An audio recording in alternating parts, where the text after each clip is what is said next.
তোরাই এ মজে কাকা কিছে কি রে আরে কাকা তুই কিছে আরে কাকা বিরিয়ানি এলো বার কলা বাচ্চা আঙ্গরে যে ফেতা সেই লোগো কাকা আনার বাতি ধরে কিছু আসেনি তান আরে আরে কি চলছে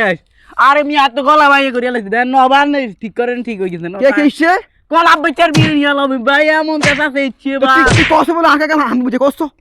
কইছি তো আম্মা মুজে কইছে আর দুই ঘুষি ভাই দিতে আবার আরো গাইলাই ভাই এক লাঠি তিন লাঠি দিয়ে হালাই হাই সিএস গাবি রে আমরা আর পাতে বসি দে এই আট আজ দেখি না যা করে আলাদা করে এই আট এ যাই আঙ্গুরা আবার ইট আরে আট কে আজ দেখি তো নামাচ্ছি নামাচ্ছি বলছো আয় আট আর দেখি ডেজ গিয়া খাইছে দেখুন হালা থালা করে A few moments later. কাকা কইছি দেইতে নাও না আতা কেন আর লই তুমি আমার কি অবস্থা কইছি আরে বাতি দেখুন ঘটনা হয়েছে কাকা বলছে সকালে ভাত খেনো তো টাকা বলছে আর ভাত দেনো ভাত না আহেদ খালি বুঝছা আর হচ্ছে 20টি কাকা বৃষ্টি করে গেছি নলে আজ কেলা বাচ্চা আহে গুন্ডে খাইতে ও মারে মা আড়ো এই আমার